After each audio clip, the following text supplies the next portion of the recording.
前になります。当時日本ではまだ今のように Minecraft was not as popular as it is today in Japan. どんなゲームか分からず So I に started プレイしていたんですが、 playing without knowing それでも everything. マインクラフトのね面白さに魅了されてどんどんプレイをしていきました。 Thinking back, I was terrible at playing. 情けないプレイばっかりだったと思 He い shrugs. ます。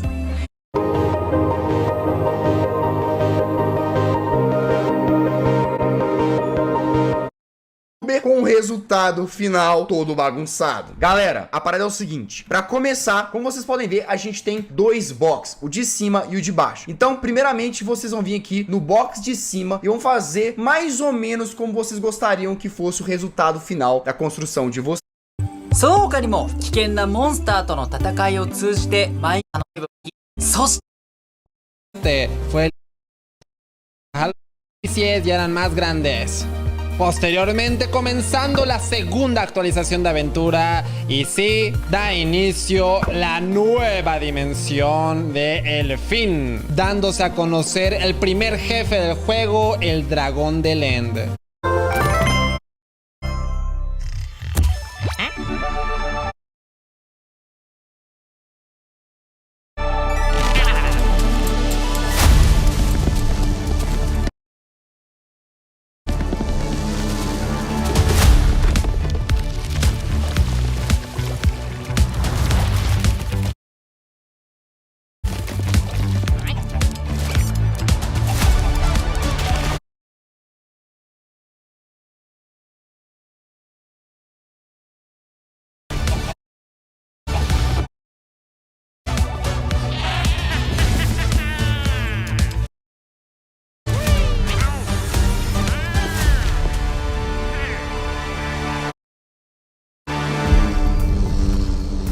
Hello and welcome to Minecraft Live 2021.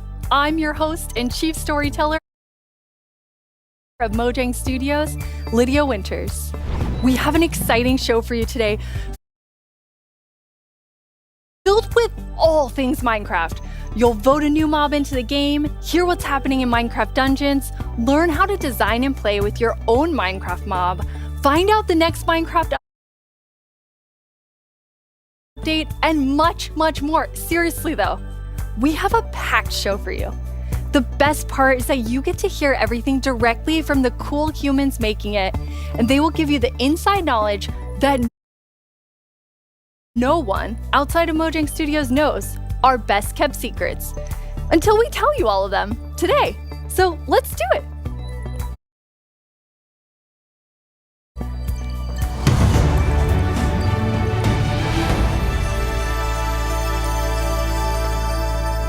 Our social team will be tweeting throughout the show and want to know what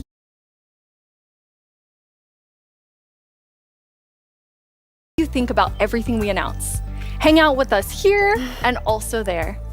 Last year, we announced quite an anticipated update, the Caves and the Cliffs update.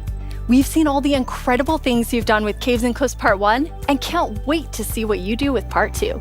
Agnes and Henrik are here to give us a peek into the surprising development process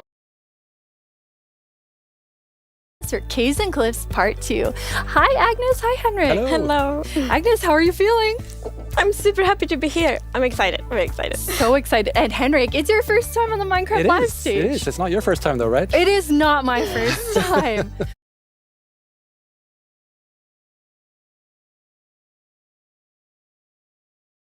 You two are going to tell us about Caves and Cliffs Part 2, and the thing that I think is the most amazing is how involved and how essential the community was to making it. Yes, yeah, this update changes basically everything about the world generation in the game. So we've added like massive mountains, massive caves, and it's been really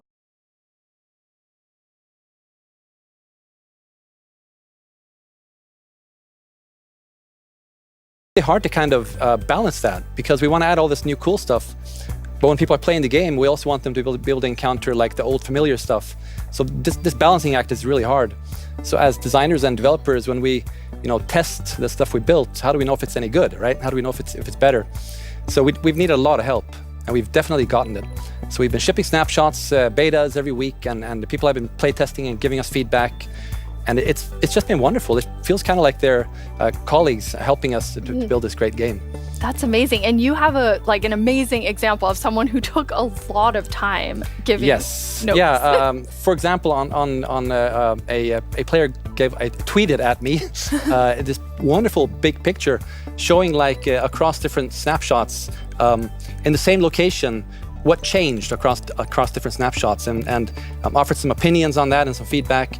And this kind of stuff takes a lot of time to do. It's research that the users are doing for us, and we get a lot of this stuff, and it just saves time, and that's time that we can use, of course, to make the game better. That's so amazing. Yeah, it truly is. And I mean, this is like the biggest update we ever done, and we couldn't have done it without the community. Oh, that's incredible. And I know you were kind of nervous when you decided to split the update and tell everyone about that. Yes, I mean, it's a very big decision, and we took it together as a team. But yes, when it was time to announce it, it was quite scary, but we thought the best thing is just to be transparent, because as we know, Minecraft is crafted together with the community, and then it's good if we just are as honest as we possibly can. And then when we did announce it, everyone was just so caring and understanding, and it shows we have the most beautiful community. So yeah, thank you. We absolutely do. And it was so nice as a team to be able to not rush it, since this change is so big, to be able to do it properly and take the time and really do it well. So we're super thankful that we got so strong support for it. That's awesome. And I mean, sometimes during the development process, things change and you decide you want things to be bigger and better, which kind of moves them to a different timeline. And I know we have one of those today. Yeah, we do. So we have been working quite a lot on the Deep Dark, the Warden, and the Skunk Sensor. And we're so excited about this, and we know everyone is. And so it got a bit bigger because we really want to do this right and do it with super high quality. But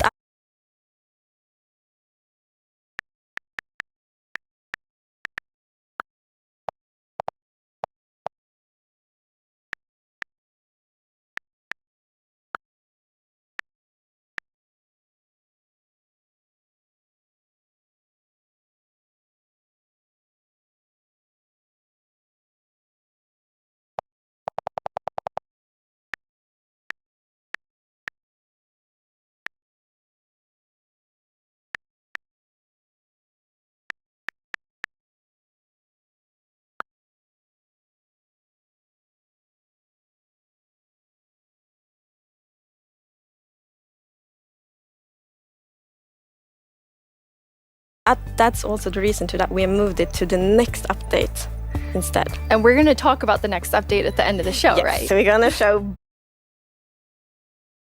both some new things from the Deep Dark and some other new things. So that's exciting.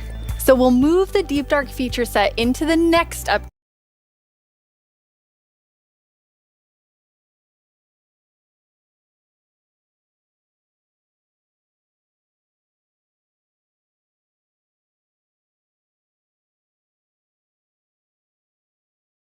Which will be after Caves and Cliffs Part 2. And we're going to look at that later in the show. You're going to get to see some really cool stuff from Brandon. Now, Henrik and Agnes, you two are working with an awesome team of developers. And this was quite a technical challenge. So we have an inside look at sort of a lot that went into Caves and Cliffs Part 2. Yep, let's watch it. The best part of my job, I think it's just creating a game. I want to make people happy. In the new update,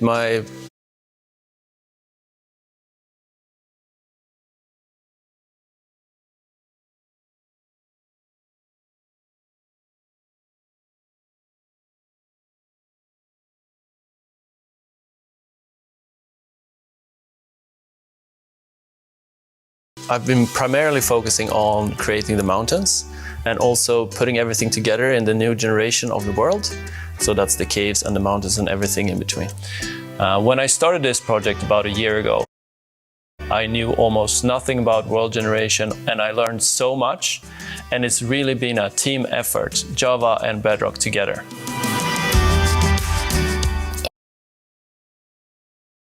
This update, my role is to bring to life the cave part, and together with our colleague who work on the mountains, we present to you cliffs and the caves update. One of the inspirations for the caves is the song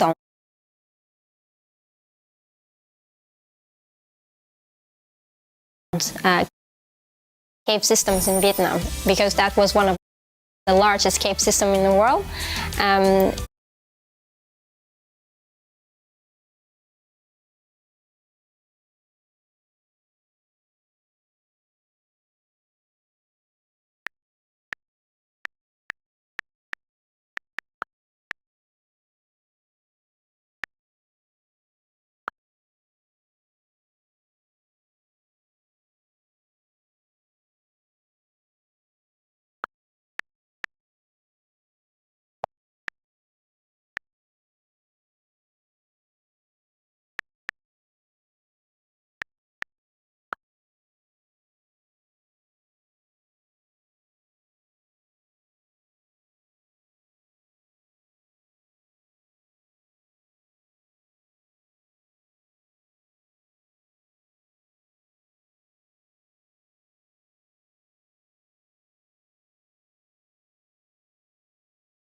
Hi, I'm Jens. And I'm Agnes. We work on Minecraft. Hi!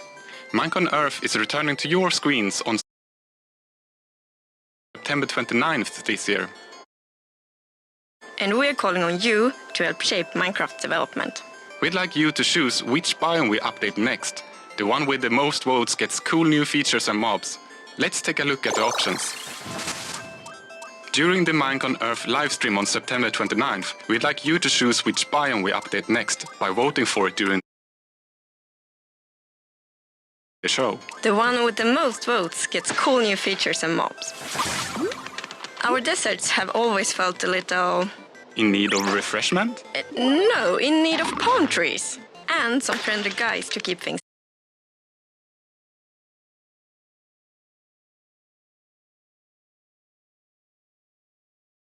interesting. Jens, you know that meerkats aren't actually cats, right? Jens, everyone knows that meerkats are part of the mongoose family. To the tiger! To the tiger!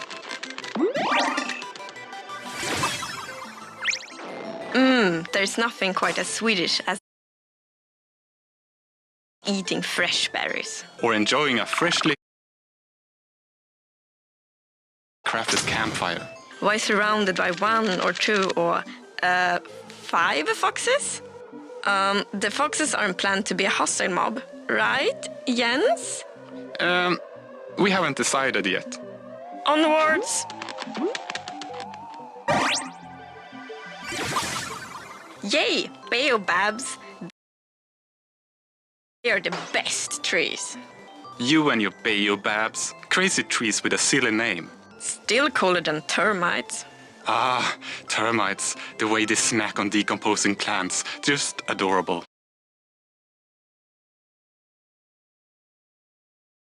Well, neither compares to the long-necked, feathery wonder that is the ostrich. Hello? So it's up to you to decide which biome we update first. Check out Minecraft.net for more details. But when do we get to vote? On September 29th, during the Minecraft on Earth livestream, Agnes. It was a rhetorical question, Jens. September 29th!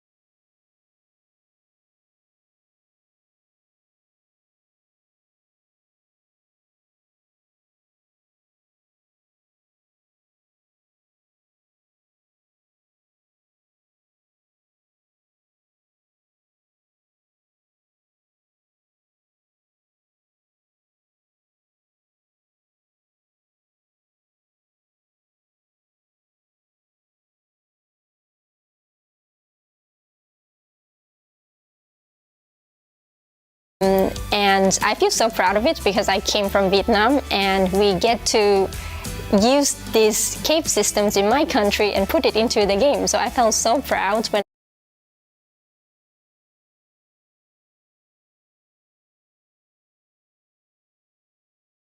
whenever we think about the caves.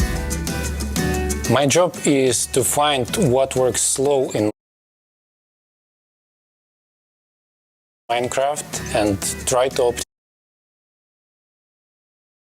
optimize it. The new update changes how the world looks.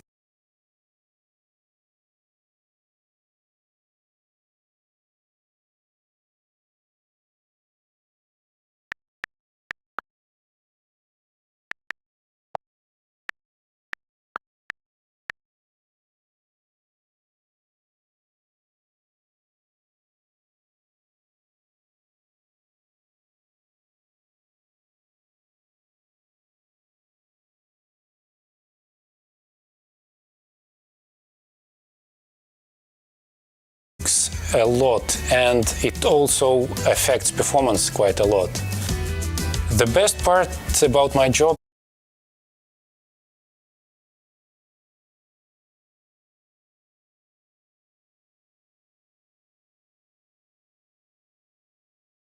is just finding something which can give a big benefit and then just seeing how FPS improves or how frame time graph looks much better after the change.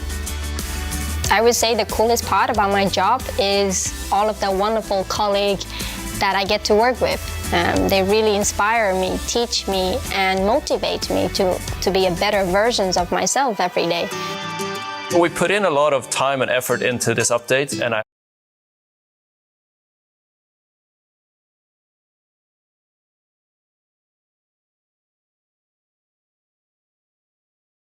hope that it will inspire and excite our community. It feels like it's a whole new game. What a great team you have! The best team. And now, we have been working on Caves and Cliffs Part 2. It's been so beautiful to see how everyone collaborated, like all the different roles, like Bedrock developers, Java developers, designers, artists, sound, and so on. So yeah, it's been so good. It feels like when you get a diverse group of people together in a room like that, even if it's a digital room, I guess, then and all focus on one thing like this, it feels like there's no problem you can't solve. Plus, it's fun. That's amazing. And then you add our community. They're doing bug tracking. They're just everywhere giving us notes and feedback and telling us what's working. So you add that to an amazing team, and it's really incredible. We really want actually to highlight everyone that helps us with the public bug tracker we have. So many players report bugs, and then we also have the moderators and helpers, and they help us so much with categorizing, finding duplicates, asking for additional information, and it's extraordinarily helpful. We have a really amazing community. Now, you two have been, and actually the whole team has been just kind of sharing images and seeds as you're finding things, and you put together some really awesome worlds for us to look at. We did.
Wow.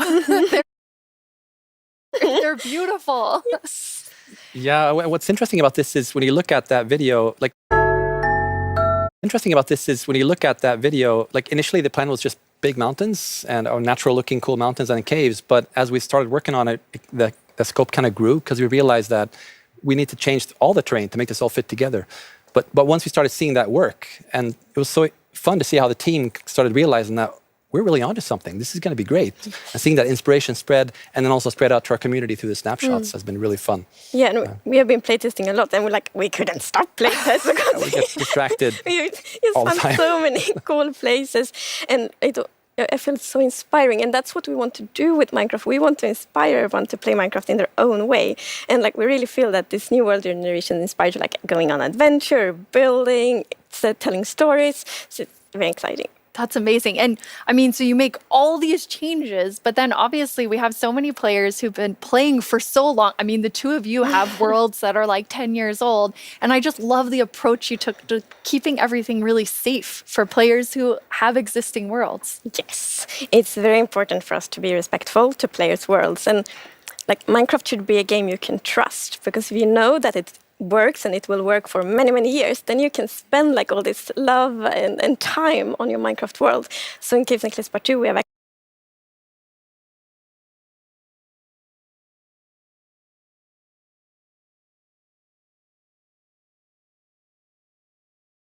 actually done two things mainly to make sure that everything works well. And the first thing is blending. So as you can see in the picture here, to the left, we don't have blending. So then when you update your old world to the new world generation, it would just be an ugly edge. But now, with blending, it's actually all smooth and pretty. That's beautiful. That makes a huge difference. And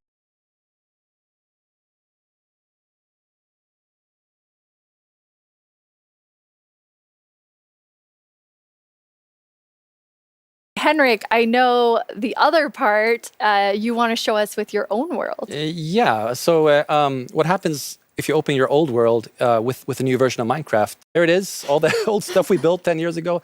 But that's what happens when you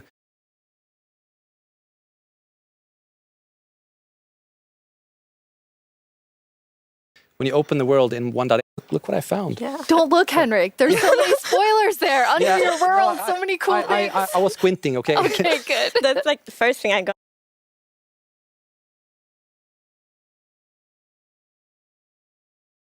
To do and I update is just like digging straight down. Well, not straight down actually, but I'm gonna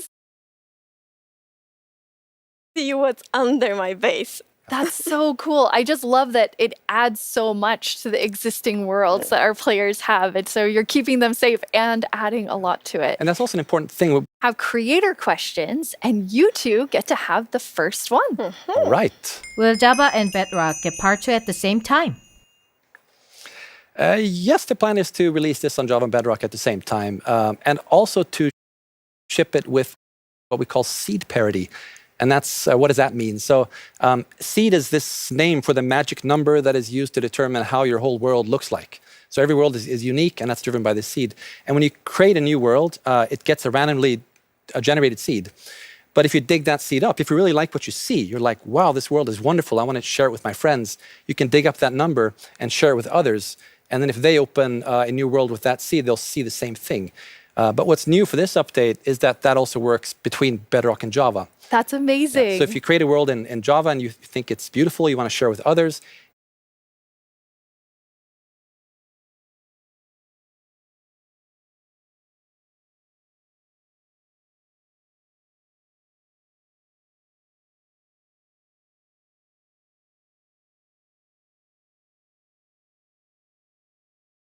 anyone who opens the world with that seed, regardless of which edition.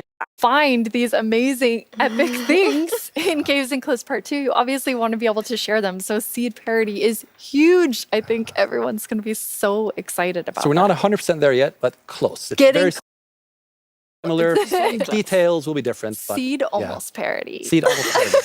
That's it. That's what we're going to call it. So I know everyone is anxiously, including myself, waiting for this update. When do we get it? So it's actually almost done. So we're going to release it in a month or two. That is amazing. Thank you so much, Agnes and Henrik. Thank you. Caves and Cliffs Part 2 will be coming to a screen near you in 1 to 2 months. And speaking of screens, soon there will be another place to play Minecraft. On November 2nd, Minecraft comes to Xbox Game Pass for PC. Minecraft. It's a game all about togetherness and teamwork. Let's take a look at some of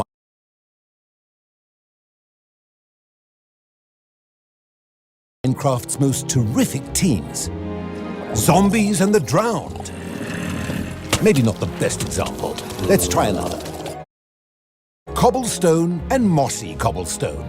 A relationship that's truly rock solid. Oh dear.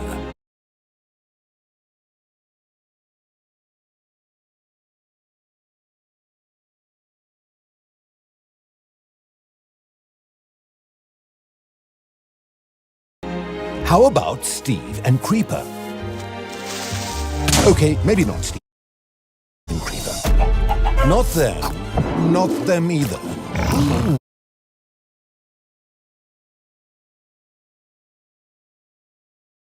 That's gotta hurt. You realize this is going out live, right? If we don't find a great example of Minecraft togetherness soon... What's that, Goat? You've got the best example of togetherness yet? Okay, this better be good. Minecraft Bedrock Edition and Minecraft Java Edition.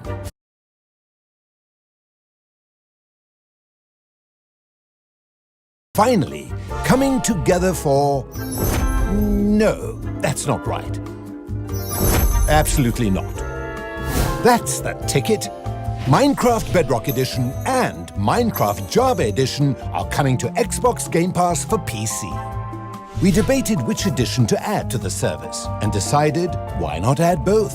That means Game Pass for PC will be the only way to get Bedrock and Java in one place. Convenient. Perhaps a little too convenient? In any case, starting in November, you can play the original Blockbuster, its cross-play supporting cousin, and a cartload of other games with Game Pass for PC. Excellent point, Goat. Game Pass does have PC games. And personally, I can't wait to play those PC games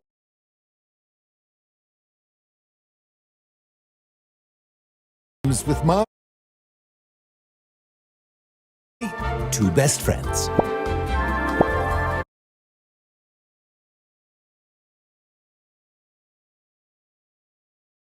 Ah, the sweet smell of togetherness.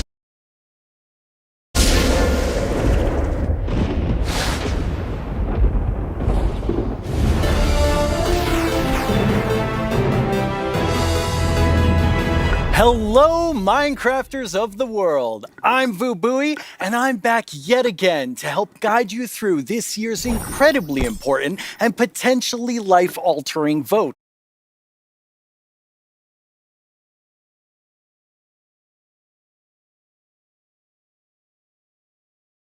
Remember the Phantom? For an amazing mob that will be added to Minecraft.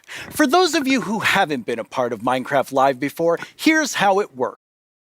Our developers came up with 3 different mobs that they think could potentially be a great addition to Minecraft for a variety of reasons. But you, the community of Minecraft players around the world, get to decide which one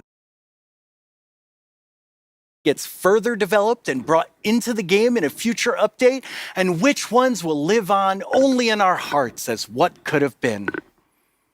Like you, little baby. I'll never forget you. Moving on.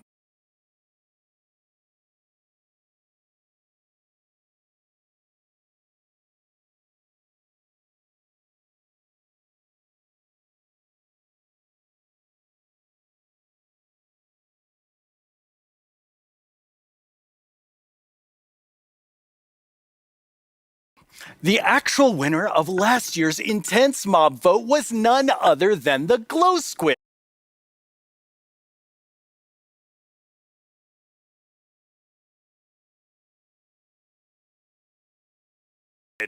If you haven't run into these majestic creatures swimming around under the stars on a clear night, you are really missing out. But that was last year, and this is now. So here's what you need to do. We have 3 mobs for you to choose from, and there will be 2 rounds of voting. The first round, of course, will include all 3 mobs, but one will get voted out. In the second round, there will only be the 2 remaining mobs, then just one winner in the end. As in previous years, the vote will happen on Twitter. So if you don't already have an account, you'll need to quickly make one. And if you do have an account, make sure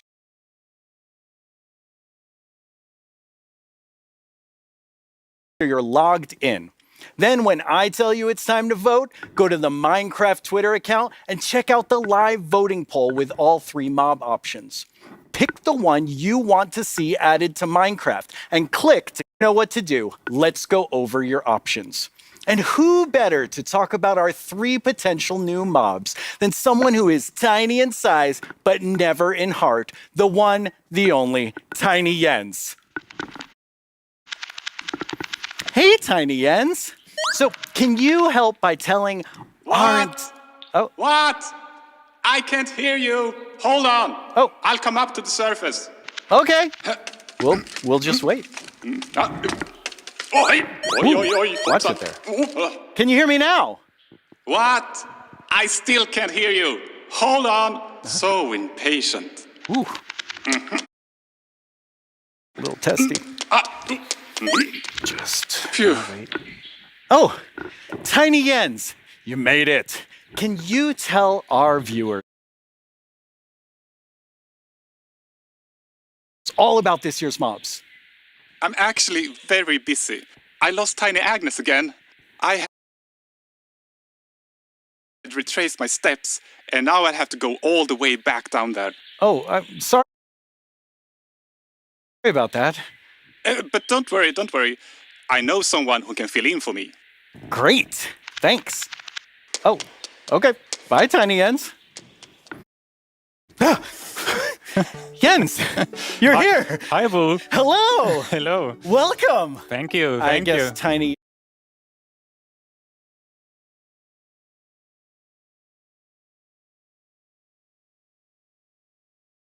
Jens sent you while he looks for Tiny Agnes.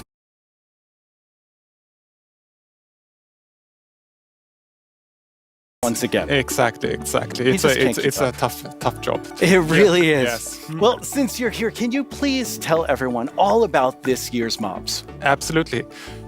So, as you already mentioned, the team came up with 3 lovely creatures that we believe that players will enjoy interacting with, and they are the Glare, the Lay, and the Copper Golem. Those all sound really cool. Absolutely. And to begin with, we have the Glare, which is it's a creature that flies around and doesn't really like dark areas because it knows that in dark areas there might be monsters spawning. Yes. So naturally, it goes to those areas and gets really grumpy about it, and that is to bring that player's attention so that the problem can be fixed. Okay. And we are thinking about ideas that in certain circumstances the Glare may even help you light up these areas to solve your monster spawning problems. The Glare sounds amazing. I'm ready to vote Glare now. Yes, but then we have the LA, which is also a flying, lovely creature that loves music and who does?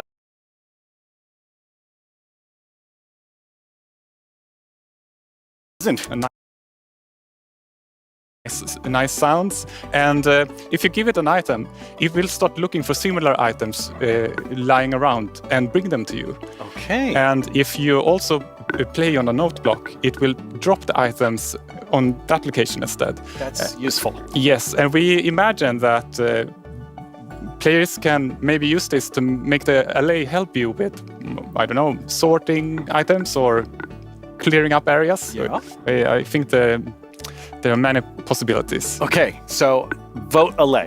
I get it. Yes, but then we have the Copper Golem. And as the name implies, it's a golem made out of copper.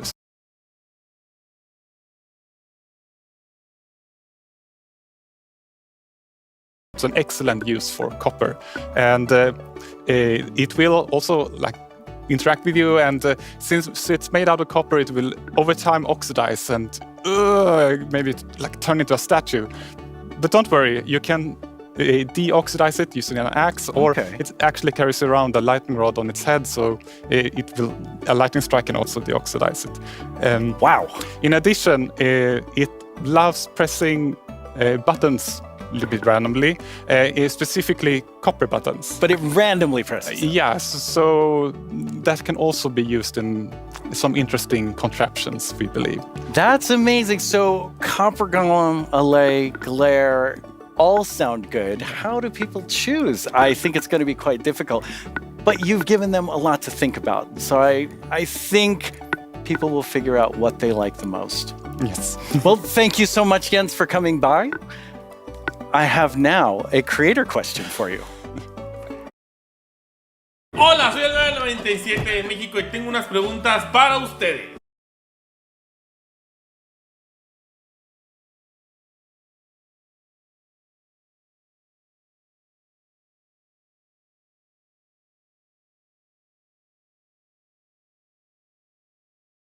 Primera pregunta, ¿cómo deciden qué mob poner a votación cada año?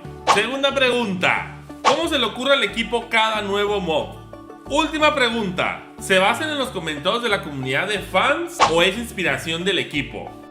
Okay, those 3 questions I think everyone wants to know the answer of. Yeah, well, ideas and inspiration can come from many places. Sometimes it just spontaneously appears when you're walking around in the park, or often you play other games, watching movies, or playing Minecraft.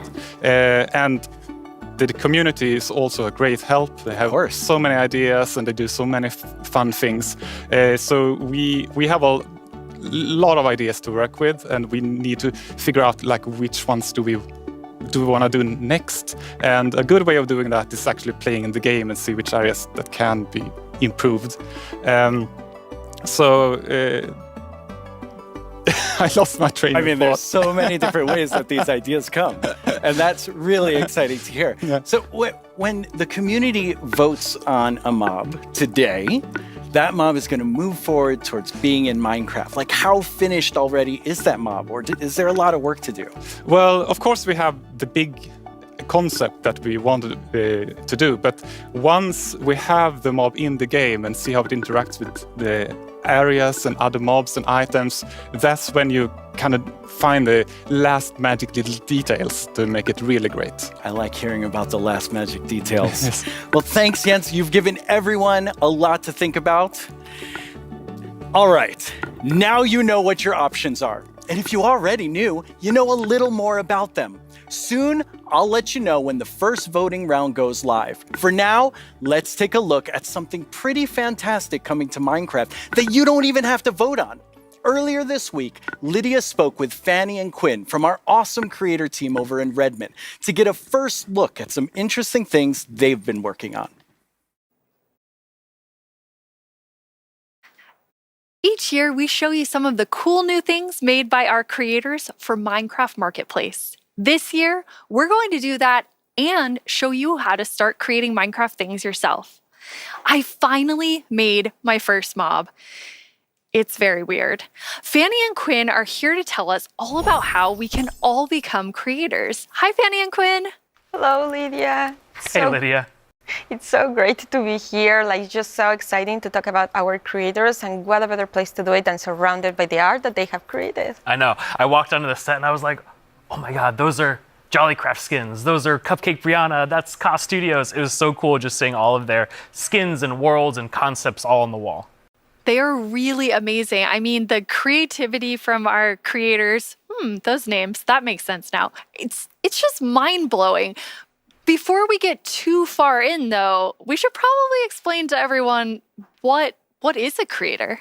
Yeah, of course. So a creator is really anybody who makes anything in Minecraft, whether you're doing skins, textures, worlds, terraforming, UI, and even for me, like people that are making mods and add-ons and that kind of more developer type, those are creators too. Definitely. For me, the way that I always like to think about it is that a creator is anyone that makes something in Minecraft and then shares it with someone else. And that can be like little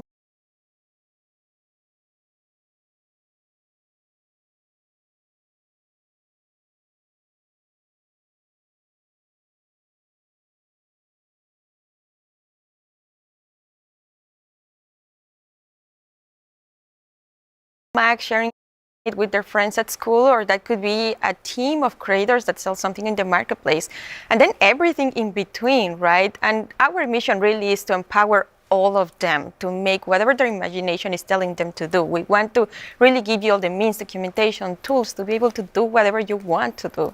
Yeah, it's just such a cool thing to be able to work on, that everybody can be a creator. Mm-hmm. That is so cool. And Fanny, you mentioned tools. I think it's so interesting. Your team is actually building things that creators use to build things on top of. Like, what is your favorite tool that you've made? Oh God, that is such a hard question. We have so many, but I'm going to be a little bit selfish for a second and just pick one that I worked on recently. Like, as a manager, I rarely get the chance to actually write code, which I love doing. And this time we had a game jam, and I actually picked a creator community request, which is like implement a damage command that will help you like do cool effects with other mobs. And I just worked with a designer and we created this together. And I'm so excited to know that the team is actually now taking my code and is going to ship it for real. Very excited about that. Yeah, that was just so cool that you're able to do something just in a game jam, and then it turns into something real that our creators can use. For me, my favorite is the structure animation. Last year, we shipped a map called Suburbia by Jiggerbob that is basically this world that you can manage your city, create plots for commercial, residential, balance your economy. And every single time you place one of those plots, it animates layer by layer by layer, adding just this immersiveness and polish to the map that just makes it, above and beyond. That's so cool. I mean, so many of our creators are using the innovative tools that you've made to just like expand what they're working on. And we have some awesome examples of that.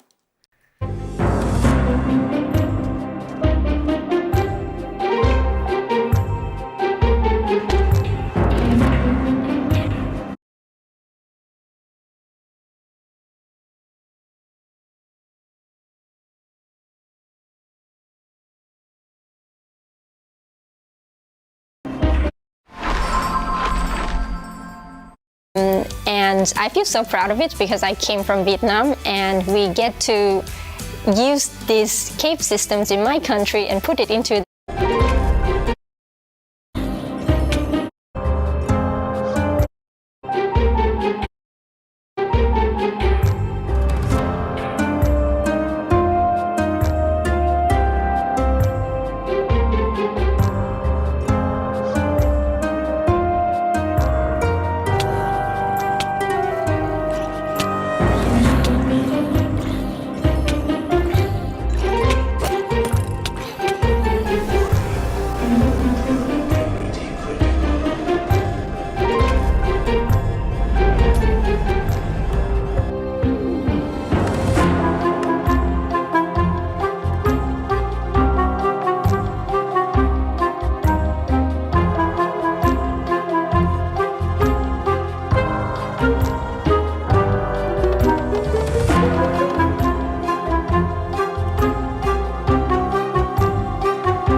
I love how many examples there were of creators just using those tools in all different ways.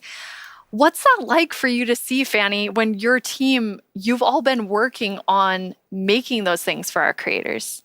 It's definitely one of my favorite parts of like working with creators. You just give them one tool or two and they will make these crazy, amazing things. Like many times I see their creations, I'm like, how did they even do that? Like I know they're using our tools, but I don't know how they did that. It's so crazy. It's mind-blowing sometimes just what they're able to do with just the small little things that we give them. Mm-hmm. That's really, really cool. And we have a creator question for the two of you. Hey everyone, I'm EYStream, a Minecraft YouTuber, and I've got a question for you. Are these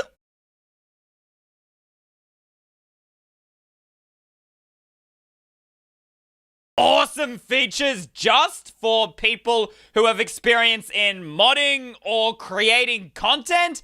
And if we wanted to, how do people learn more about these features? It's such a great question because the answer is no.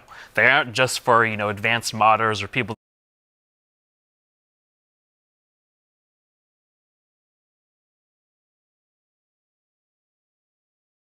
that have been in the community for a long time.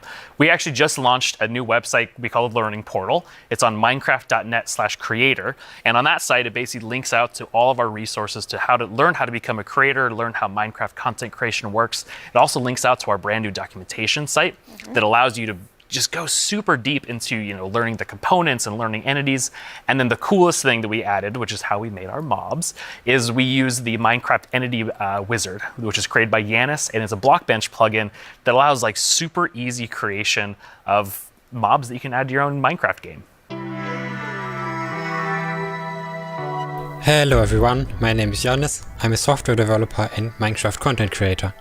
In 2017, I started to create my own 3D modeling program called Blockbench.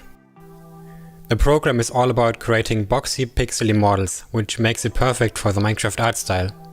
Today, Blockbench supports many Minecraft formats, ranging from Bedrock Edition add-ons to Java Edition resource packs and mods. The program is used by Minecraft creators all around the world to create models, animations, and player skins. Almost all 3D models you see on the Minecraft marketplace were made in Blockbench, and it was even used to design some of the new vanilla mobs, such as the goat and the axolotl. This summer I've collaborated with Mojang to create a new plugin for Blockbench. The plugin makes it super easy to get started with add-on creation, by generating everything you need for a custom entity in just a few clicks. I'm going to demonstrate the process by making a simple grizzly bear. To install the plugin, I'm heading to File, Plugins, Available, search for the Minecraft Entity Wizard and press install. That brings up this handy shortcut on the start screen. Let's go! I'm going to pick a preset that looks similar to the grizzly, like this polar bear, and I'll use the same for the behavior. Okay, now the add-on is created on your computer. Now let's start customizing our model using Blockbench. For this example, because we already have a bear model, I'm just going to recolor the model. Of course, you could also change the whole model to turn it into something entirely different, like this butterfly that I made, and is based on the vanilla bat.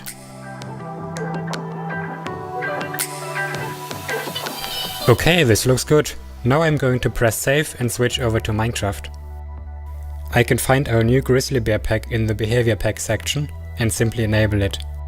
This will automatically enable the resource pack as well. Now let's check out the entity in-game. I just need to grab a spawn egg from the inventory and use it. And here's our grizzly bear. Have fun creating! It's free and works on all platforms.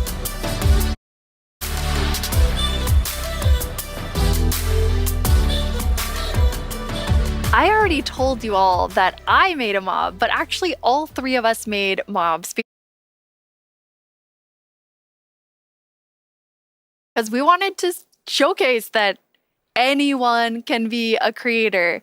So Fanny, tell us about your adorable mob that you made. Thank you. Yes, I was so excited to know that Blockbench was a thing because I immediately thought I need to add my dogs to Minecraft. I really, really love them, and I was just so excited.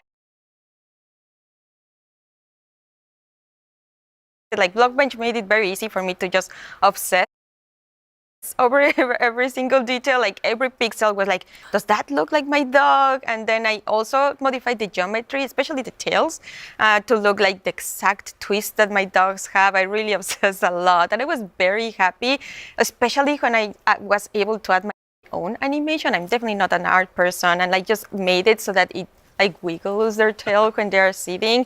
I was just so happy to be able to do that. They turned out so good. I thought it was super cute that you're able to get both of them in there. Thank you. So me being kind of born in the Pacific Northwest, outdoorsy. I mean, I'm wearing flannel on the stage. I wanted to kind of pull something from that nature. So I made Evelyn Evergreen. She's this kind of cute little evergreen tree that you maybe see, walking around the deep forest. Kind of fantasy driven. Then I've animated the arms and the legs, just these little stick legs that kind of walk around, just to add something, kind of cute and cool to the forests. Her eyes are really staring right into my soul. I love it. I would love to just happen upon Evelyn in the forest. So I went a totally different direction from the two of you. I know, Quinn, you built your mob from scratch. Fanny, you built yours on top of the wolf. I built mine on top of something. I did not animate. I just wanted to do the beginner's course of Blockbench. And so I made something very near and dear to my Florida heart with a twist, which is what I'm calling an axolotl, and an alligator.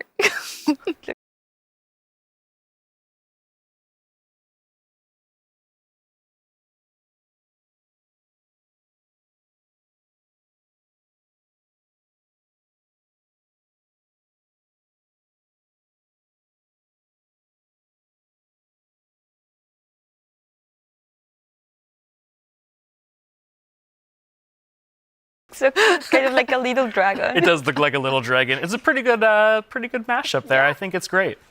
Yeah, I thought an alligator and axolotl would be super innovative when added together, but it does just look like a dragon. But I'm okay with that because I am a creator now based on your definition, because I made that and I showed it to all of you, which seeing something that you make in a game that you've played, for me for 11 years, it was amazing. It is so rewarding, really, to be able to just do that. So we encourage you all to try it. Like if someone that paint is the only skill that I have, I know everyone can do it. So please go install Blockbench and try it out. We would be so incredibly proud to just see everything that you have built. We would love to see it. Yeah. It's available on all the platforms, and just post them on Twitter, post them on wherever you do, and we'll probably run across some of those, and we love seeing them.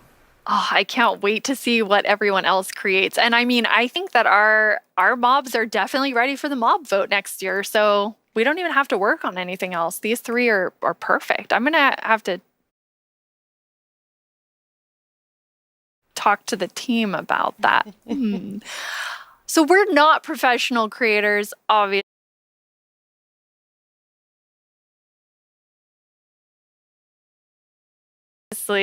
By our mobs, even though they're lovely. But Quinn, you get to work with people who this is their full-time job, making Minecraft content.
For Marketplace.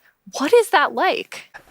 It's something that I'm just immensely proud of. Like being able to see so many people engage in the marketplace and allow creators to become full-time Minecraft content creators as their careers.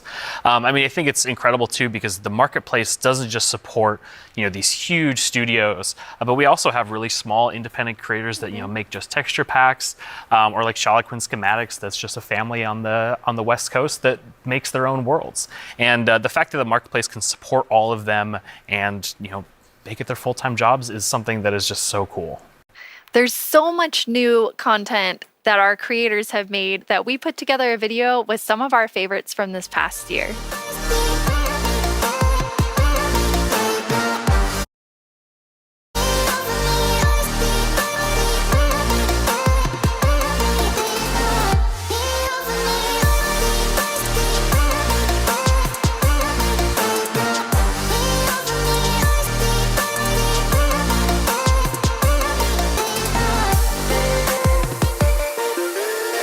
It almost feels like a dream that I'm making a living making content for the marketplace. It is the best job that I could possibly ask for.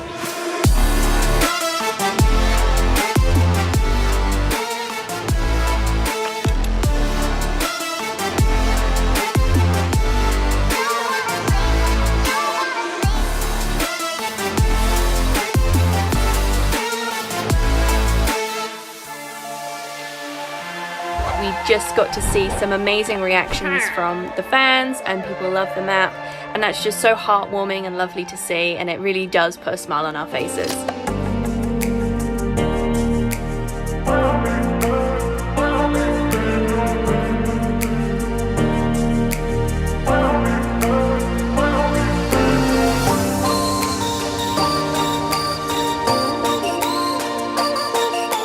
The thing I like most about creating inside of Minecraft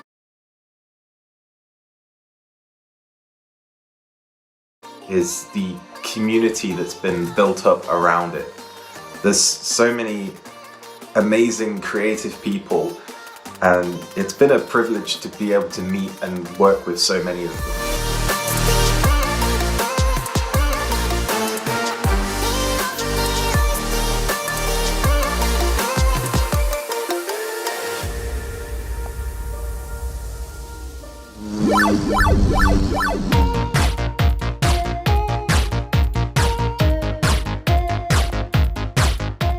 The end of podium in the middle. Oh no! Spoilers! We need your help to decide. And I feel so proud of it because I came from Vietnam and we get to use these cave systems in my country and put it into the game. So I felt so proud whenever we think about the caves. My job is to find what works slow in Minecraft and try to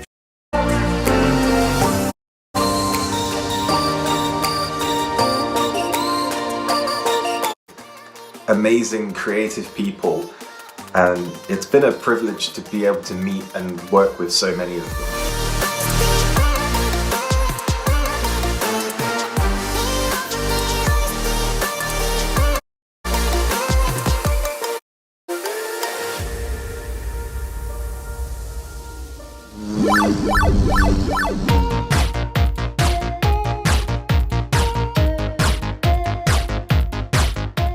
The ender podium in the middle.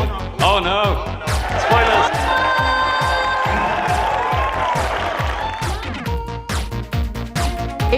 Wow! We're kicking things off with the announcement of the... We're gonna tell you right now. The update Aquatic. Village and Pillage. Seriously, like, I'm so excited. Bees! Bees! Let's look at some bees. To finally have a Nether update.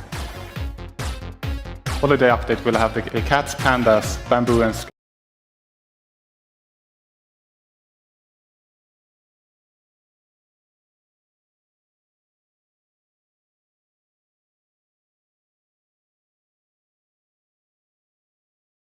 scaffolding. Caves and cliffs update.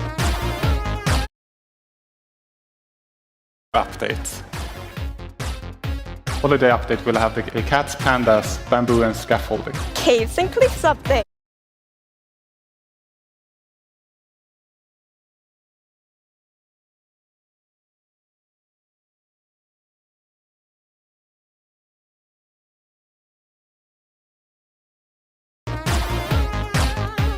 David Niesagen.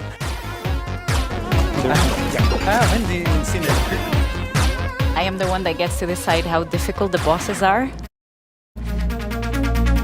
こんな感じで The results of the first vote are in. The winner is Tiger! Mountains. It's the Glow Squid! This is your chance to have a say in what goes into Minecraft.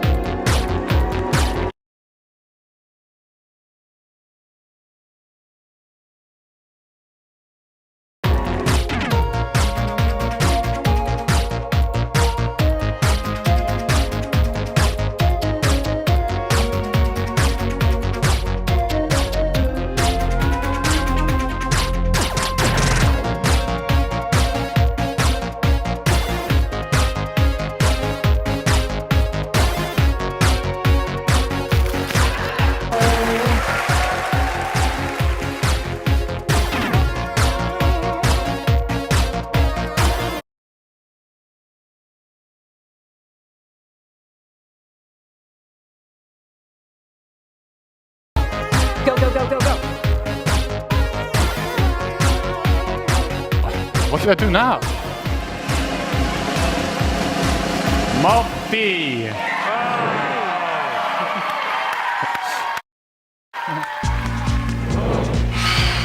10 years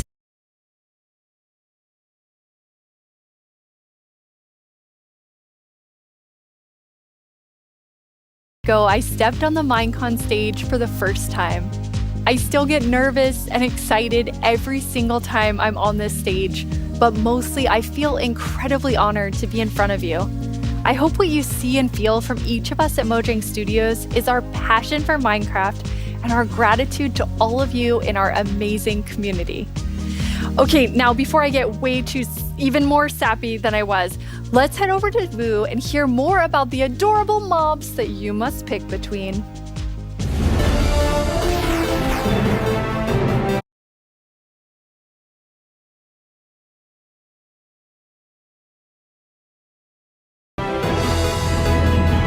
Here we go.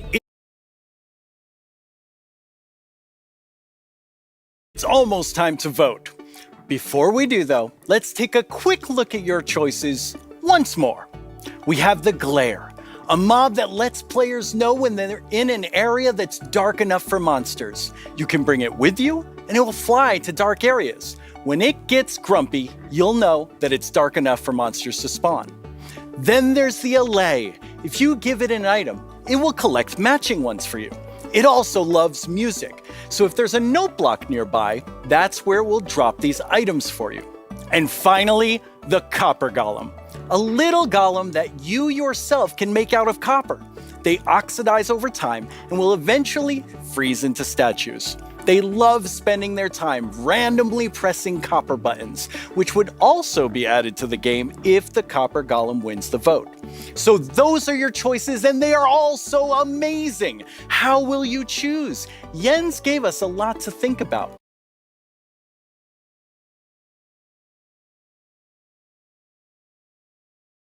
And now you need to decide which mob you think you'd enjoy the most during your time playing Minecraft.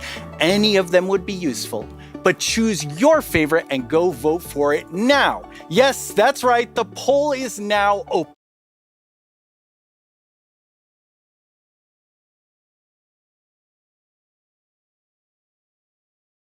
To cast your vote, make sure you're logged into your Twitter account. Go to the Minecraft Twitter. You can do. My name is Narrator, and I'm the star of the Minecraft YouTube channel. And I'm Marilla. I'm the actual star of the Minecraft YouTube channel. We're here to tell you about all the excellent shows you can watch on our channel. Subscribe tomorrow. Don't you mean subscribe today? No. How do you spell Minecraft? What even is Minecraft? These are just some of the questions you can ask our studio's brightest minds on Ask Mojang. We've actually received a question for us just now. Do you think making a video game is the easiest thing in the world? No. Literally no one thinks that. Well, I did. Until I started watching this informative series that goes behind the blocks of every part of Minecraft Dungeons development. Do they show the footage of you tearfully begging to be put in the game? Maybe in Series 3. Meet a Minecrafter interviews some of the most incredible members of the Minecraft community. They asked me to appear on it, but I was too busy being young and cool and attractive and not lying. Okay.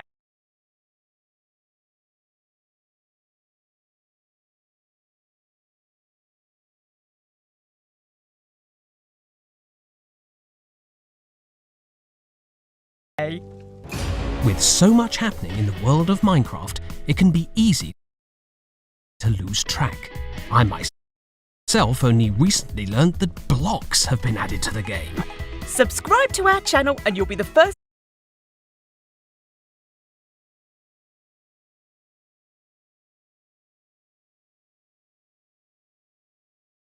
to see our announcements, trailers for new updates, upcoming games, and the exciting future of Minecraft. Are you sure that's the right footage? Finally! This is our peerless show that tells you Minecraft's most scandalous secrets.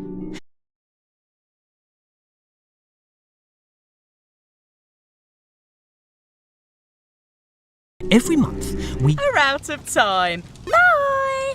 No, we're not. We still have a few seconds left. Have a great Minecraft Live, everyone. No! Don't forget to subscribe to the channel and only watch my...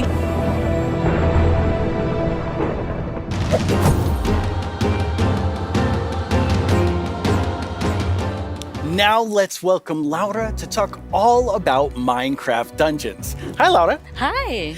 So you have a pretty cool job at Mojang Studios. Yeah, I think I have the coolest job. It's sometimes difficult to believe, but I'm the lead designer of Minecraft Dungeons, and that means that I get to decide a lot of small things and details and bring a lot of ideas to the table. So hopefully make the game a bit better. That does sound cool. Yeah. You and the Dungeons team have been working so hard recently, and you've recently had a couple of really cool releases. Yeah, it's been crazy.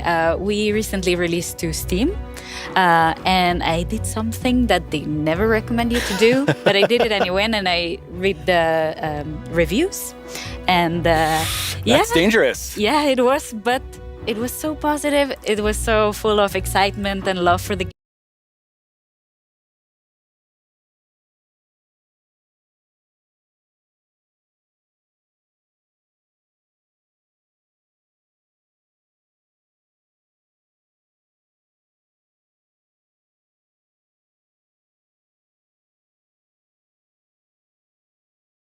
game, and yeah, we were so proud to see how much the community loves it. So yeah, we were very happy.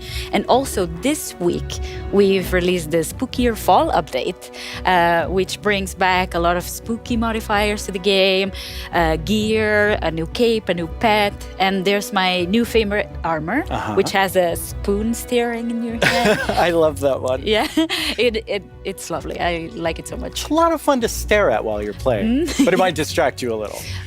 Hopefully not too much. So those just came out, but we also have some new and exciting things to look at that haven't come out yet. Yes, let's check it out.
That video is so exciting. Yeah, I love that trailer so much. It has so many details. So there's a lot going on in that video and a lot to talk about, but why don't we start with, now that DLC is done, what are seasonal adventures? Right, yeah. Now that we are over with the story of the Orb of Dominance, we sat together with our friends at Double 11 and we started working on seasonal adventures, which are a new way for the player to progress through the game and increase in ranks, gather points, and hopefully get cool rewards at the end. That sounds amazing. Yeah. So how long do they last? Right. Seasonal adventures, although the name is seasonal, will be infinite technically. Okay. So for instance, say we release seasonal adventure number 2, you will always be able to go back to seasonal adventure number 1, gather some rewards there, go back to number 2, gather some rewards there. So it's a bit up to you what you decide to do with it. That's amazing. So it just lasts forever. You get the new content and you still have the old content. All the content. And speaking of content, what are some of these new things that players can unlock? Right, yeah, we added tons of new rewards that are completely new to the Minecraft universe, some old, some new. We have tons of new pets. We have things like the duck and the fox, and I am so in love with all of them. We have flares, which are new VFX that you can apply to your character. So whenever you drink a potion or you beat an enemy, you get to show off a little bit and get some shininess there. Also, we got in some emotes, which are these little dances or little expressions you can do with your character. Show off a little. Yeah, exactly. And have some fun with your friends. Why not like like we see here, having a party. Also, we added tons of new capes because everyone loves capes. They do. And tons of new skins, just in case we were missing That's a lot of skins. Yeah, that's a ton of skins, yes. Well, now we have a question from a Minecraft creator. Right. Hey, Strawberry17 here, and I have a question. Will there be free content included as a part of seasonal adventures? The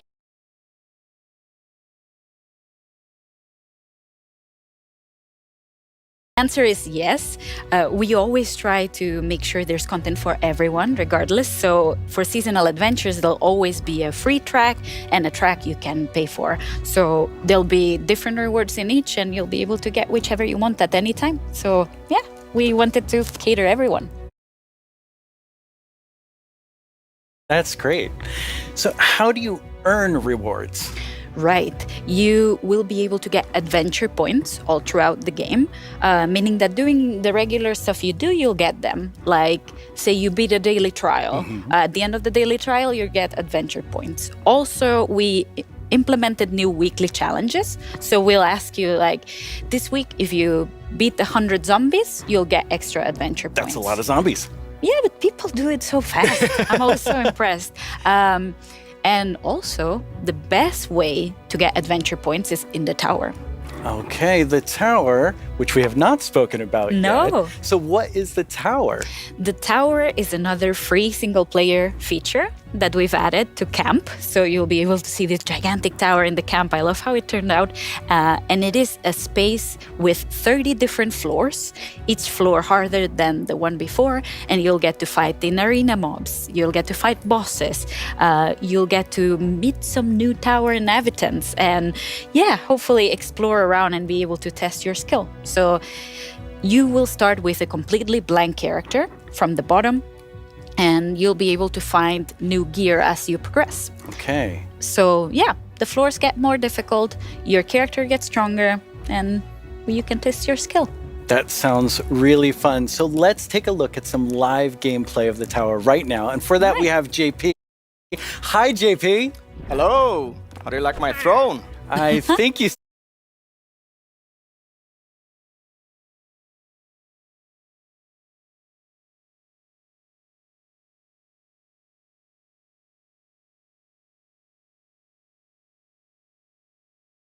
stole that throne from the Arch-Illager. I think he stole it from me.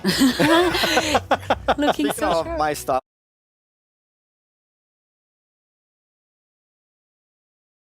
Let's go loot the tower. Nice. So what are we seeing here, Laura? Right, so we prepared some special floors to showcase here. So this is an example of a very early floor in the tower. So if you see JP's tower avatar has very little amount of gear. And yeah, you'll be always showcase here. So this is an example of a very early floor in the tower. So if you see JP's tower avatar has very little amount of gear. And yeah, you'll be always have the context that you're high up in the tower, Looks right? so cool. Yeah. We also wanted to make sure that the tower was this whimsical, magical space. So yeah, we have a boat, we have a river, why not? So you'll be able to find a ton of magical spaces and new characters to meet.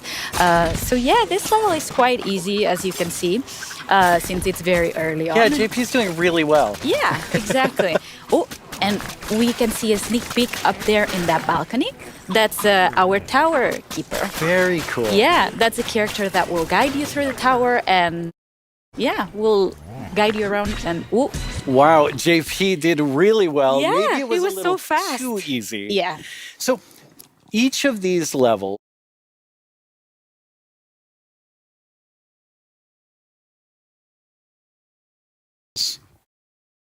generates itself, but you can come back for up to 2 weeks and replay the same thing. Right, yeah. Our tower runs will be seeded and they will change every 2 weeks, meaning that for 2 weeks, you'll be able to learn what happens in every floor. So say I reach floor 5 and I get defeated at floor 5.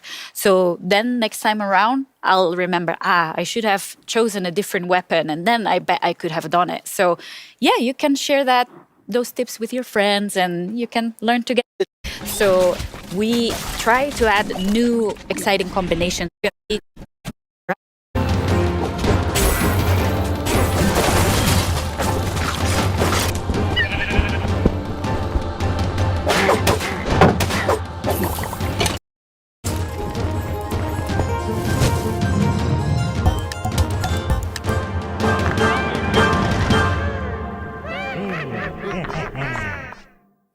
Once again, our friends at Element Animation have made us something to enjoy and perhaps even sing along to, all while taking us through everything you can do right now from Caves and Cliffs Part 1.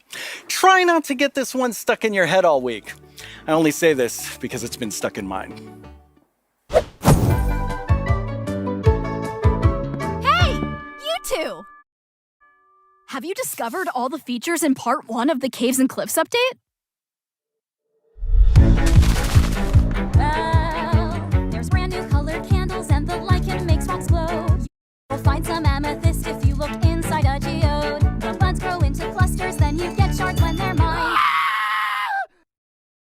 These are just a few of all the things there are to find, like jump across some drift leaves, make your paths from these. Spending too much time in powder snow will make you freeze. You can mine raw copper, smelt some ingots into blocks. A lightning rod and thunderstorms will stop you getting shocked. Copper oxidizes, but to stop it, make it wax. Craft your raw ores into raw blocks if you've got too many stacks.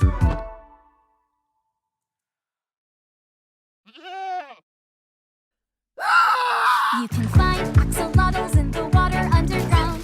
Put them in your bucket, you can carry them around. There's glow squids way down here, they fill their caves with light. Make a sign using their ink, make the glow frame super bright. There's dripstone blocks and deep slate versions of the ores. There's so many things here to explore.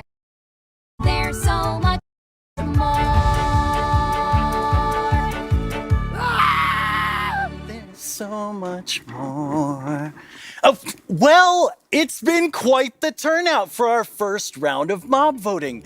You have made your decision and now one mob must go.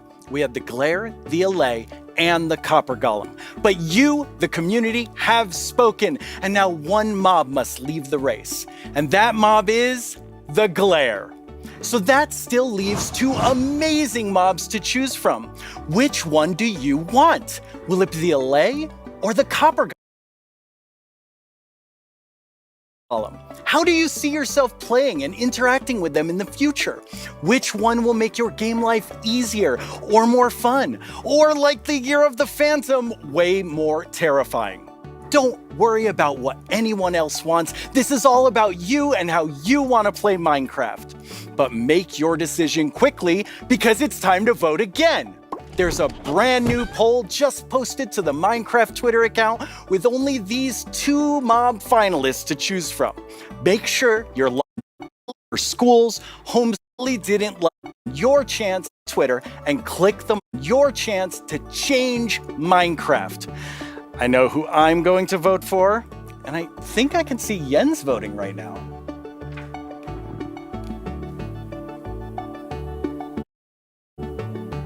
Okay, so I know this will come as a surprise to pretty much all of you, but I definitely didn't love everything about school.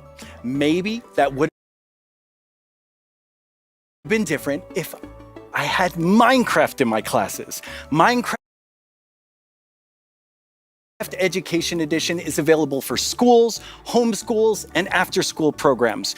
You can explore awesome education content in Minecraft Marketplace. Learn about everything from sustainability to ancient, often becomes. She taught us a thing or two. Climate change and Let's take a look at how Minecraft is being used in classrooms around the world by kids who didn't get in trouble just for telling everyone that homework was canceled forever.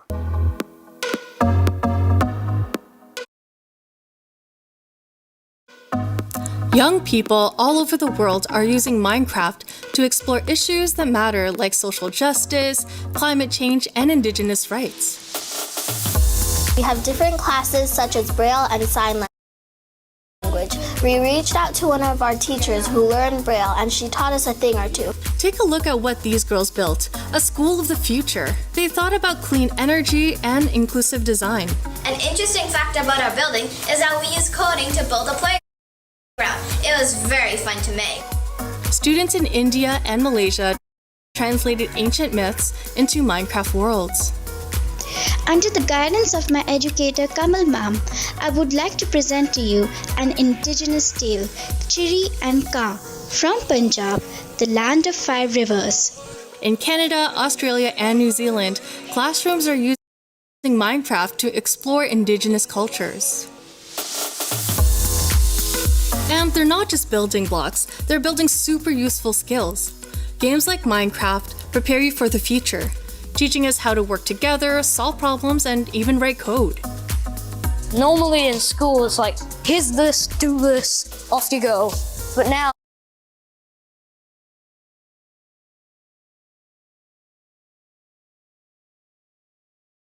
it's like, blank schedule, Minecraft, yes please.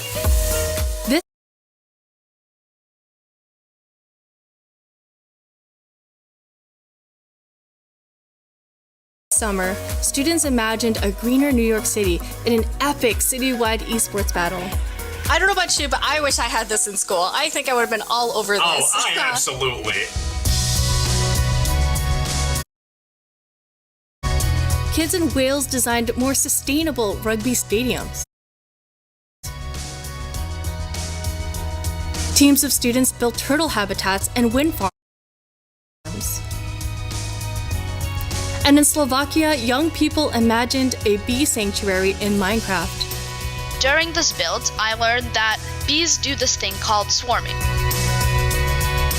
We can live more sustainably, we can treat one another better, and can we all agree that learning should always be fun? Let's build a better world together. Game on!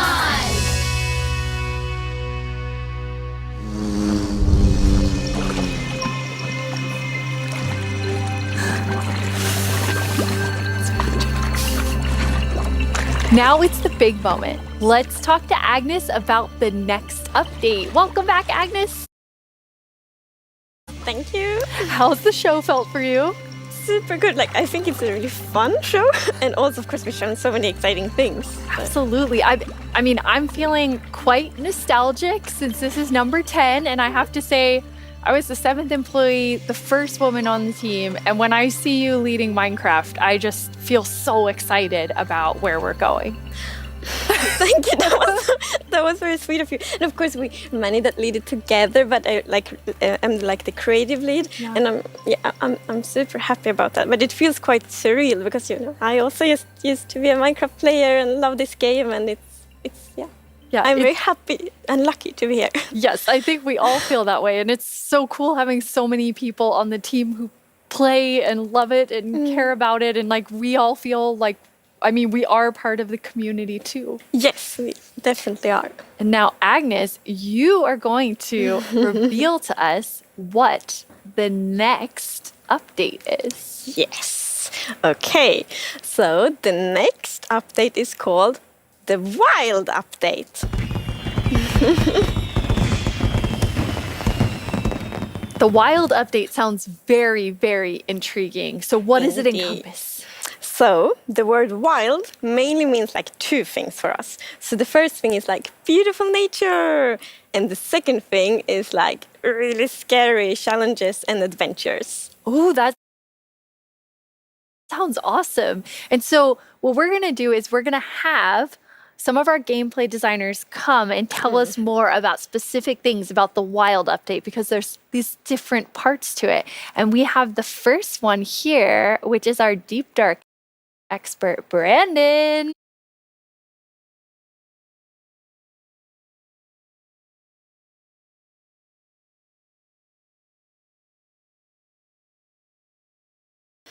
Hello. Hi, Brandon. Welcome. Thank you. So we've moved the Deep Dark into this update. Can you talk to us more about why? Yes, I mean, one of the biggest things about the Deep Dark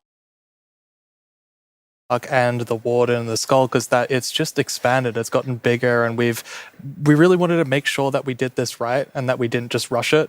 That includes even unique loot inside the Deep Dark as well. And yeah, we also want to make sure that let's actually look at some of the new things that we have in it right now, which is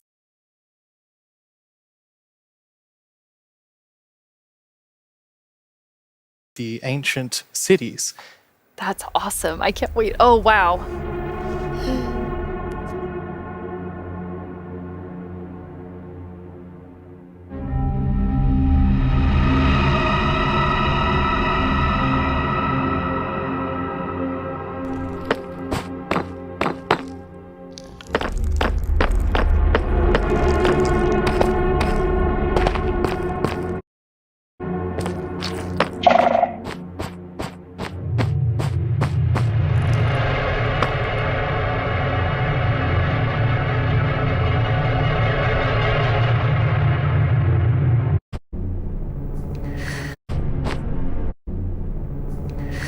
Wow, it's like both beautiful and terrifying at the same time. Like I have so many emotions when I look at that deep dark biome. Yeah. So, I mean, we really didn't want the Deep Dark biome to just be, caves or just skulks spread around. We wanted to add a bit more mystery to it. And, there's this ancient city, and what is it doing there? We're not going to tell the players. We're just going to let them go throughout and explore and see what they come to. And there's even this, ancient structure in the middle of every single city, and it's got something interesting about it that you're going to have to explore in game. It's really cool. I like it feels like a place you want to explore. Yes, I love that it really deepens the mystery of Minecraft. Like Minecraft is all about player stories, and Deep Dark definitely inspires the storytelling, I think. That's so cool. And so last year you showed us the Skulk sensor, but I know you've been working on it. A little Skulk family? It's a Skulk family. Is it that yeah, maybe they're not so cute. They're not so friendly, no. Yeah, last year we focused a lot on the Skulk sensor, but since then we've kind of been trying to figure out what do all the different blocks in the Skulk family do. And one of them actually is something called a Skulk catalyst. And the main thing about the Skulk catalyst is it's actually what causes the Skulk to spread. As you can see here, whenever a mob dies, such as a zombie, near the Skulk catalyst, it actually spreads Skulk underneath it. And the amount is based on how much XP that zombie would have dropped. Wow. So, the Deep Dark, it's kind of overgrown with all these Skulk blocks, so that means that lots of mobs must have died there. Quite a lot, yes. Doesn't make it less scary. Oh, and as you can see here, when you mine some of the Skulk blocks, you actually get enchanting points. Yes, and of course, if you still want to get some of the blocks for decoration or something, you can just use a Silk Touch. And then we have the Skunk Shrieker. So when this block is activated, it's gonna give that really scary shriek sound that you heard now. And it also gives this darkness effect, so it's like pulsating darkness. You can even see now when you're sneaking and you step on a Skulk sensor, even sneaking it will activate. Wow, okay, definitely not a friendly family. No. And I will say to our younger viewers, in a minute we're going to show you a clip that's a little scarier, but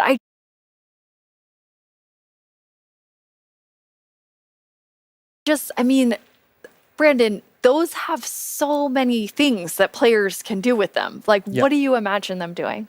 I think the Skulk Catalyst is going to be really interesting because, when you could create a mob farm with it, like through the tech community.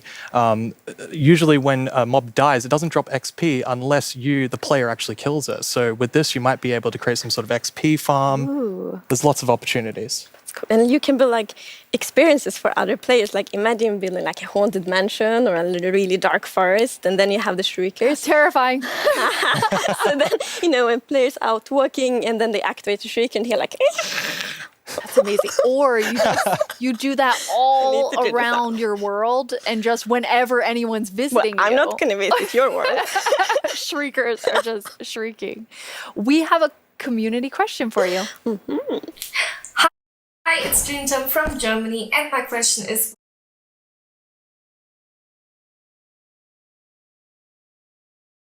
what was the inspiration behind the Shrieker?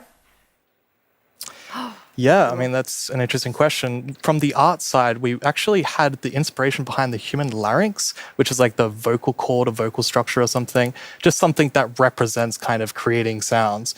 And from the gameplay perspective, we wanted to make sure that, first of all, the warden spawns in a unique way, and also in a way that you can avoid it. So usually you can kind of sneak around, and as long as you don't activate the Skunk Shriekers, then the warden won't come. But if you do make too many noises and the Skunk Shrieker activates too many times, the warden will come.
I'm kind of back to thinking that the Skulk family is very adorable and sweet after seeing that. Wow, there is a lot there, Brandon. Definitely a lot to in the deep dive. Basically, the warden is like, smell that. It's the terrifying level, Brandon. And I just love how much you've expanded the deep dark to feel it's so immersive.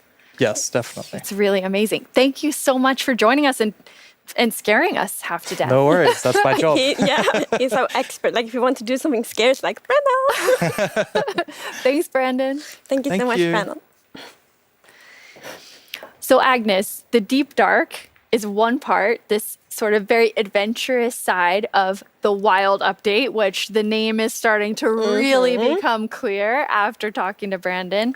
And then the other part you said is really this more of that beauty and Minecraft, we really want you to feel that you're inside the Minecraft world. Actually, like we are now. It's so beautiful. And we also want to focus or have focused on biome diversity. So we want to find like a unique identity for different biomes. For example, the birch forest, as you can see in this beautiful concept art. So in the birch forest, we want it to be like light and peaceful, and the sun reaches the ground. The trees are taller in the forest. Yeah, it's quite an overhaul. Designers here and our swamp expert, Corey. Welcome, Corey.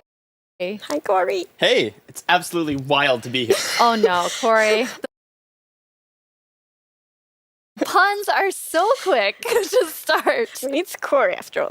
Yeah, it's very on brand. So you're going to tell us about all of the, there's a lot of exciting things coming to the swamp. So what are we getting? Yes, there are a lot of awesome things coming. The first of which is the boat with the chest in it.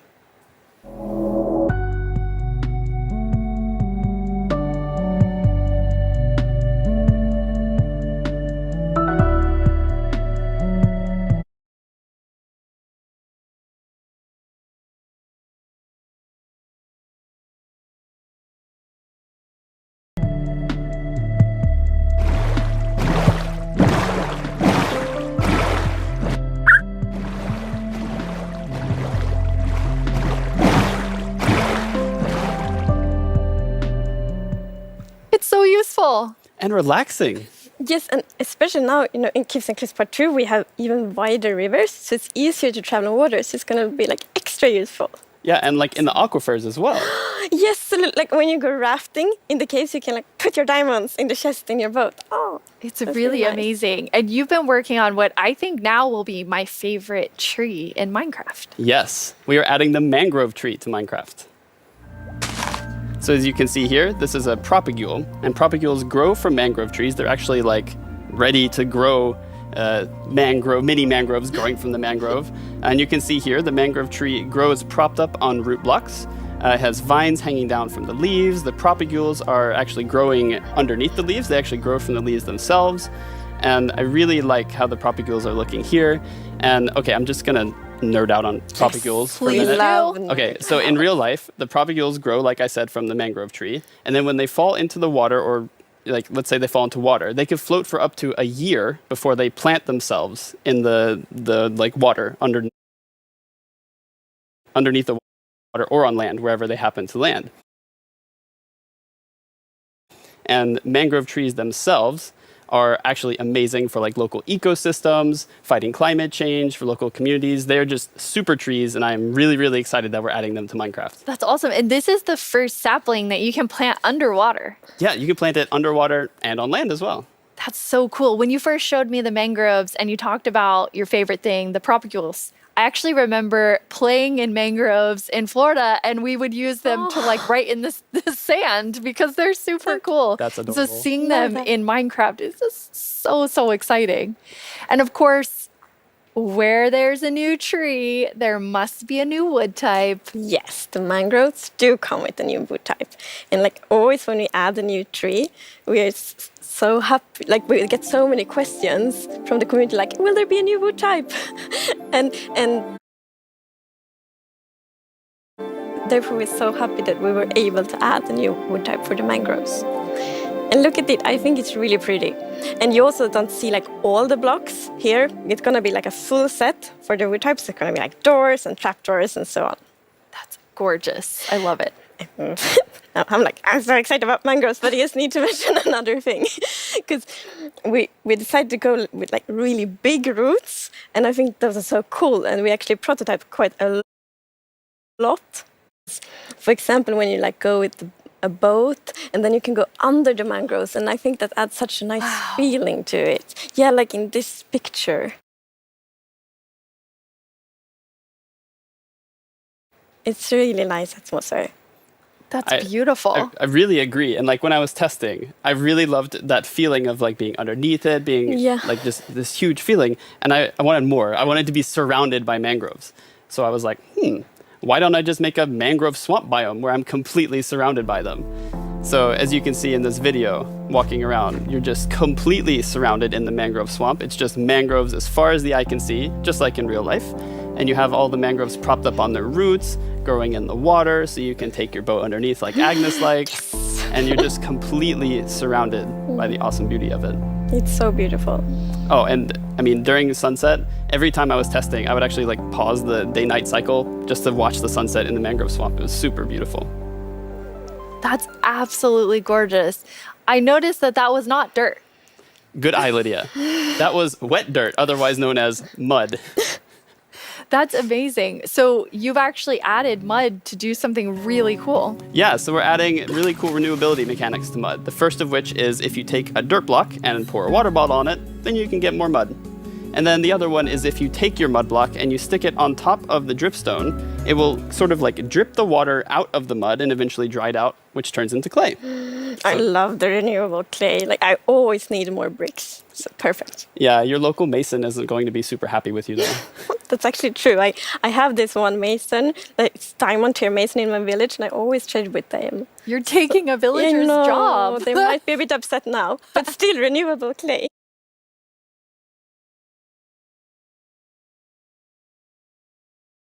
Yeah, it's really, really cool. And you're also using mud to make a new block. Yes, we're also adding mud bricks. So mud bricks are a really, really exciting like building block. And as you can see here, the brick texture is actually different than the other stone bricks that we have in the game. So they're sort of smaller, more compact, but it is really cool like to build with. It matches a lot of different block sets, and I'm really excited to build with them. I just love the look of them. They're awesome. So beautiful. We have a creator question for the two of you. Uh-huh. どうも、こんにちは、プチプチです。私からの質問はね、こちらになります。どうして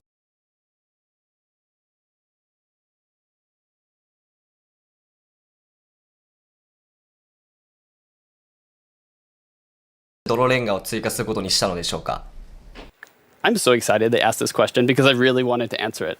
So the main reason that I wanted to add mud bricks to the game is that I really wanted people to feel like all around the world, there are houses built out of mud bricks. So many people around the world have houses, buildings using mud bricks. And I really wanted people who are playing Minecraft to feel like they could build their home and feel like they're at home in Minecraft. So I'm really glad we got to add them for that reason. Amazing. Yes, I mean, it's so important for us that like everyone feels equally welcome when playing Minecraft. Oh, that is absolutely amazing. Now, so we have like amazing new trees. We have mud everywhere. We definitely need something very cute. Yes. Well, very cute and quite derpy because we're adding frogs.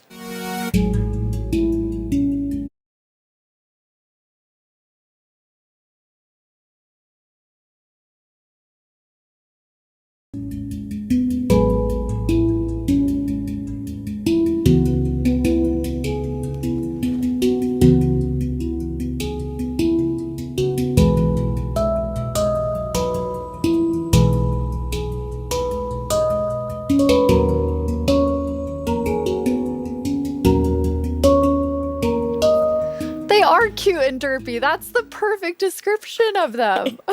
The croaking is amazing. And did you see the one that jumped like backwards? One fell in the water. Silly frogs, yes. And they do love to jump around, and especially on lily pads, and actually also on big drip leaf, because I mean the big drip leaves kind of look like lily pads. But the funny thing with that is then when they jump on top of the big drip leaves, it's gonna tilt and then they fall down. One of them did. It just maybe it's a like frog slide. Oh. And you're adding another little tiny creature to Itty this bitty. update. Yes, the fireflies.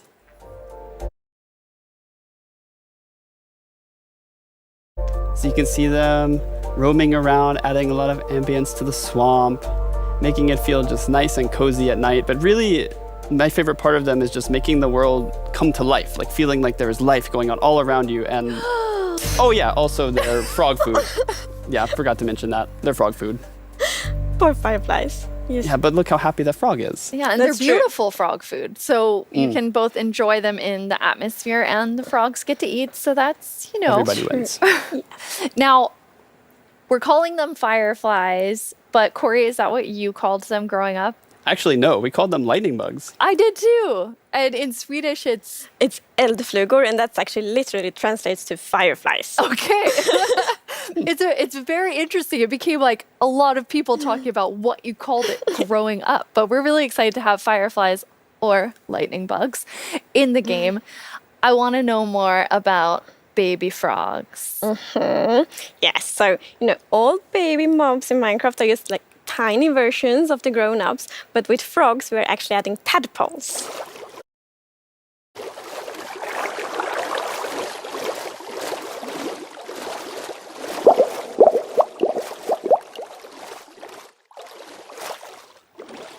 Once again, you deliver on the promise of cute and derpy with the tadpoles. We do. Yes, and you can pick them up in a bucket.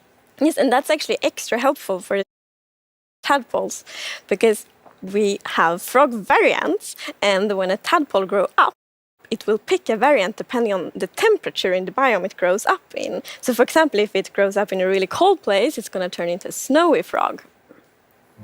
Yeah, as you can see here. So the frogs have kind of like two main systems. One is the tadpole system and the other one is the cold-blooded system. So the frogs are like the first cold-blooded animal in Minecraft. And in real life, there actually are frog variants that pick a color depending on, or they adapt their color color depending on temperature. And we wanted to have that in Minecraft. We wanted to like Minecraftify it. So therefore the tadpole's going to pick a variant instead depending on the temperature. That's so cool. And there are 3 variants. Yes, it's going to be 3 variants. Okay, so we've seen 2. What's the third one? The third one is the tropical frog. So let's say you were venturing out into the desert or the jungle and you take your tadpole with you, and if it grows up there, it'll turn into a lovely tropical frog. And what I really love about the tropical frogs is how just relaxed they look, and they're like blending into the sand almost. They're just so relaxed, just chilling there. Yeah. Yes. And I think there was a reason that they were colored that way. There is a reason they are white. So like I was reading a lot about frogs. Always when we had something new, we read up a lot. It's super fun because we can be really geeky. And then I learned about the real-life frog that's called grey foam nest tree frog and lives, for example, in Angola, Botswana, and Kenya. And that frog can actually turn almost white to avoid overheating. So that's like the inspiration for the tropical frog in Minecraft. I love all 3 of them. And you have these different color variations, but you also have something else special about the frogs. Yes, so each frog variant is going to have something unique that will be useful for the players. But we actually don't even know what that is yet because we are working on the frogs right now. That is so cool. So, Corey, which frog is your favorite?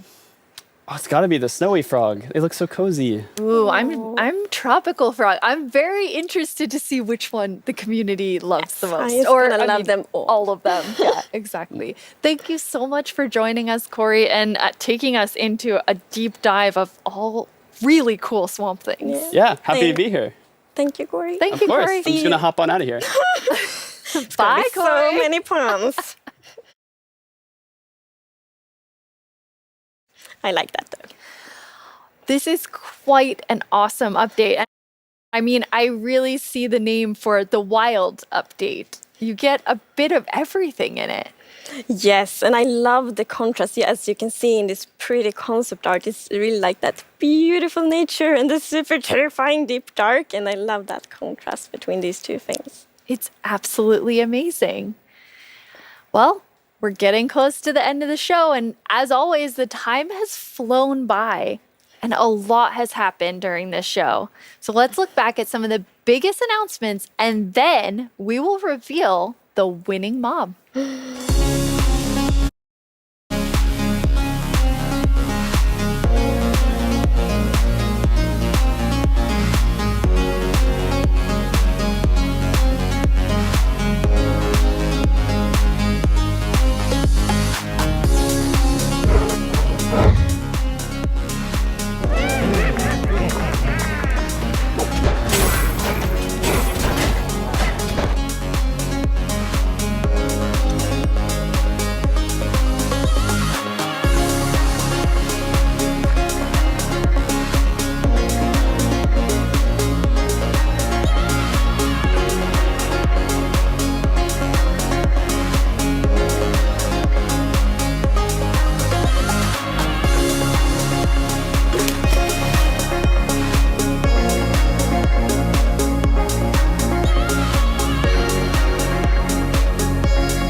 Now it's time to see what mob you chose to add to the game. Hey Jens, do you have the results? Yes, I have them right here in my chest. Wow! Really exciting. You really came in style. Here you go. Thank you so much. That looked really comfortable. Okay, but now it's time to announce the winner. Okay, and the winner is the LA. Wow! Yes, I'm super happy about that. It's a lovely, lovely mob. That is so exciting. So Agnes, when can everyone expect the LA? So the LA will be included in the Wild update and it's going to be released next year. Next year, the Wild update with the LA. I can't wait. Thank you all so much for joining us. Minecraft wouldn't be what it is today without all of you from all of us at Mojang Studios. Thank you so much. Bye.